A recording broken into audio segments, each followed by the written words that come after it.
हमारे पास एक algebraic expression है A square plus A B minus A C minus B C, और हमें इसको फैक्टराइज करना है। तो देखिए स्टार्टिंग की टू टर्म्स में जो है वो ए कॉमन है, तो हम जो है वो ए कॉमन ले लेंगे और फिर हमारे पास ब्रैकेट में क्या बचेगा। अब देखिए पहली टर्म जो है वो ए स्क्वायर है और हमने ए कॉमन लिया है, तो अगर हम ए स्क्वायर को ए से डिवाइड करें तो हमारे पास क्या बचेगा। रूल ऑफ इंडिसेस के मुताबिक अगर वेरिएबल सेम होते हैं तो पावर्स क्या होती है, सब्ट्रैक्ट हो जाती हैं। और नीचे ए की पावर कुछ नहीं लिखी हुई, मतलब ए की पावर 1 है, तो ये दोनों पावर सब्ट्रैक्ट होंगी तो 2 माइनस 1 1 हो जाएगा,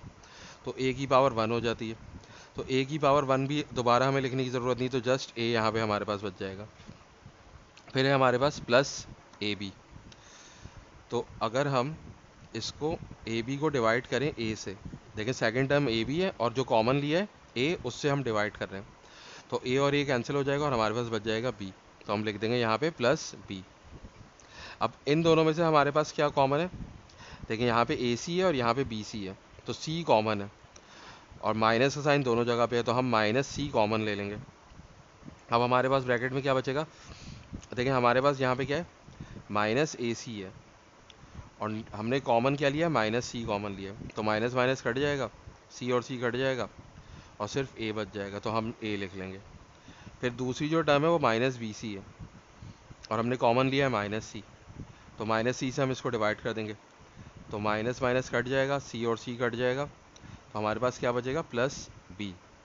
तो ये प्लस बी जो है हम यहाँ पे लिख लेंगे।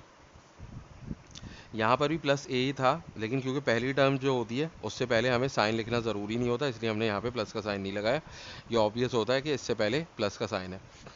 तो हमारे पास ये चीज़ आ गई। अब देखें हमारे पास है ए टाइम्स ए प्लस बी और माइनस सी टाइम्स ए प्लस बी,